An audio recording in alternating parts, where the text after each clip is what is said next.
समास की हम परिभाषा देखें तो इसको अलग करें, इसके टुकड़े करते हैं तो सम उपसर्ग प्लस अस धातु प्लस घन प्रत्यय, इन तीनों से मिलकर समास बना हुआ है।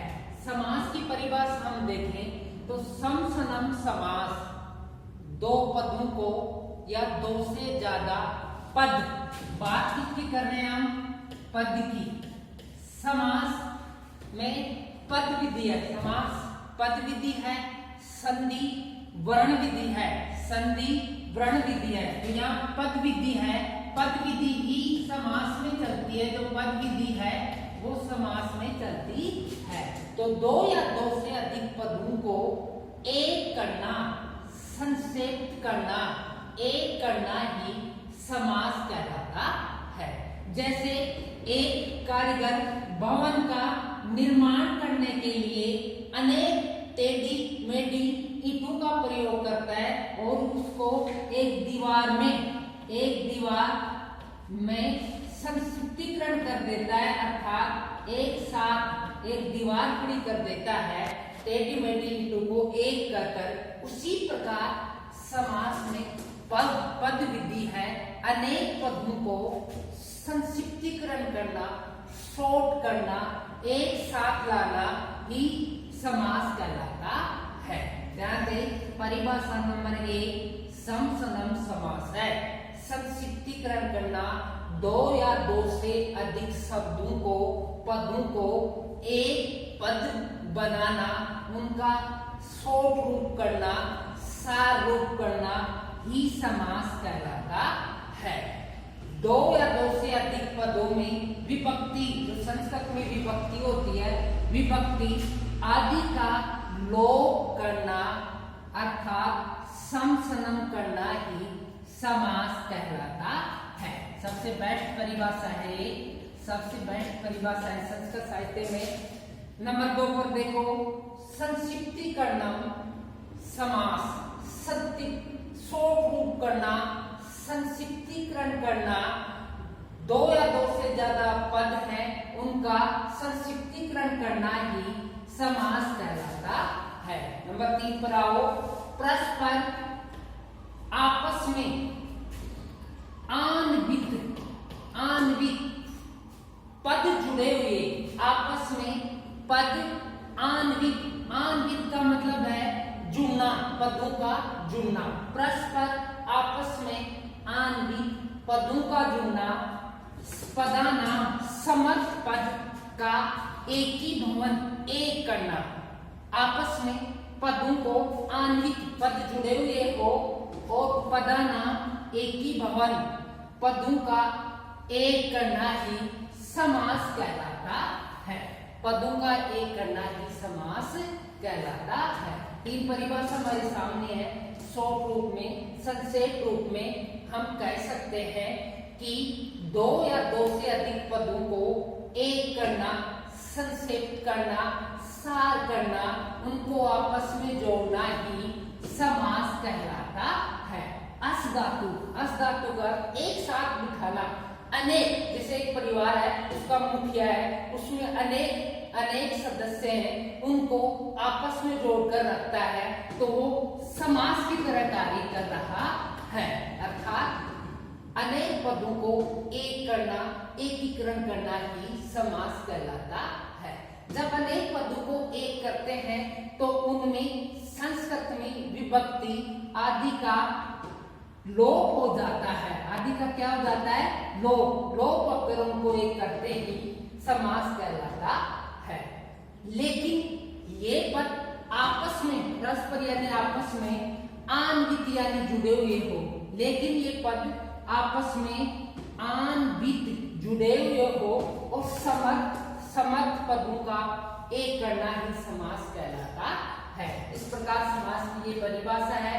देखो, समास हम करते हैं तब एक होता है समस्त पद, जो समास किया हुआ पद होता है वो समस्त पद कहलाता है। जिसका हम समास कर दिए वो क्या कहलाएगा? समस्त पद। जैसे एक दीवार है, दीवार को जो कारीगर अनेक टेढ़ी मेढ़ी एक लाइन में खड़ी कर देता है, अर्थात एक दीवार टेढ़ी मेढ़ी बिंदु को सही कर एक दीवार खड़ी कर देता है, तो वो खड़ी हुई दीवार अर्थात समास किया हुआ ही समस्त पद कहलाता है। अब देखो विग्रह, समास विग्रह, जस्ट पद विग्रह, जब पदों को अलग अलग विभक्तियों का प्रयोग होता है तब पद अलग अलग होते हैं, वो विग्रह कहलाता है। एक तो समस्त पद, समास किया हुआ क्या है, समस्त पद, और पदों को अलग अलग करना ही क्या कहलाता है, विग्रह। कक्षा 10 जो माध्यमिक शिक्षा बोर्ड है उसमें पेपर के अंदर समस्त पद आए, समस्त पद, ध्यान दे, पेपर के अंदर समस्त पद आए तो आपको क्या करना है, विग्रह, और विग्रह पद आए तो आपको क्या करना है, समस्त पद तथा समास अपनी नामापि लिखत, और समास का नाम भी लिखना है। दोनों में से कार्य करना है। अगर ये आए तो ये कार्य करो, अगर ये आए तो ये कार्य करो, साथ में समासस्य नामपि लिखत, समास का नाम भी लिखना है, इनके साथ समास का नाम भी लिखना है। देखो इसके बाद में देखो समास के प्रकार, परिभाषा हमने देख ली, उसके बाद हम देख रहे हैं समास के प्रकार। समास कितने प्रकार का होता है, तो समास 5 प्रकार का होता है। संस्कृत साहित्य में जैसे अंगुली 5 है तो समास कितने प्रकार का हो गया, 5 प्रकार का। हम समास की बात करें तो हाथ की जो अंगुली है उनको ध्यान रखना, जैसे अंगुली हाथ में 5 है तो समास कितने प्रकार का है, 5 प्रकार का। नंबर 1 पर देखो केवल समास, बहुत से छात्रों इससे परिचित नहीं है। एक केवल समास संज्ञा से रहित है, संज्ञा से रहित समास है। मान लो कोई सा भी समास आ गया, वो बाकी के समास नहीं हो रहे हैं, तो बचा हुआ समास कौन सा समास कहलाता है, केवल समास कहलाता है। बाकी 4 हैं, नंबर से मान लो 4 नहीं हो रहे हैं तो फिर 5वां आ जाएगा, केवल समास। बचे हुए प्रसंग में जो बचा हुआ प्रसंग है उसमें कौन सा समास है, केवल समास, ये संज्ञा से रहित समास है। तो 1 नंबर पर केवल समास। 2 नंबर पर ध्यान दें, कक्षा 10 में 6 अव्यय हैं, कक्षा 10 में 6 अव्यय हैं और पद और ये अविभाव समास कक्षा 10 में आएगा, तो कक्षा 10 में 6 अव्यय हैं जो आएंगे। 2 नंबर पर कौन सा समास है, अविभाव समास। ध्यान से देखो, अविभाव समास में पूर्व पद, पहला पद जो प्रथम पद होता है वो पूर्व पद और बाद का पद उत्तर पद। पूर्व पद, पहला पद पूर्व पद, बाद में उत्तर पद। ध्यान दे, पहले सूर्य पूर्व दिशा में उदय होता है तो सबसे पहले पूर्व पद और बाद को क्या कहते हैं, उत्तर पद। तो अविभाव समास, मैं किसकी बात कर रहा हूं, अविभाव समास की बात कर रहा हूं। तो अविभाव समास में पूर्व पद प्रधान होता है, अर्थात जो पहला पद शुरू में जो पद आएगा वो क्या होता है, प्रधान। जैसे उप कृष्णम, उप कृष्णम, कृष्ण भगवान है, उप यानी समीप, कृष्ण के समीप। तो पूर्व पद जो शुरू का पद है वो प्रधान होता है। तो पूर्व पद कौन से समास में प्रधान होता है, अविभाव समास में। उसके बाद 3 नंबर पर आइए। 1 नंबर पर केवल समास, 4 नहीं है तो बचा हुआ केवल समास। 2 नंबर की बात करें तो 2 नंबर पर अविभाव समास। अविभाव समास में पूर्व पद प्रधान होता है। 3 नंबर पर देखो, 3 नंबर पर ध्यान दो तो 3 नंबर पर है तत्पुरुष समास। तत्पुरुष समास में उत्तर पद के अर्थ की प्रधानता होती है।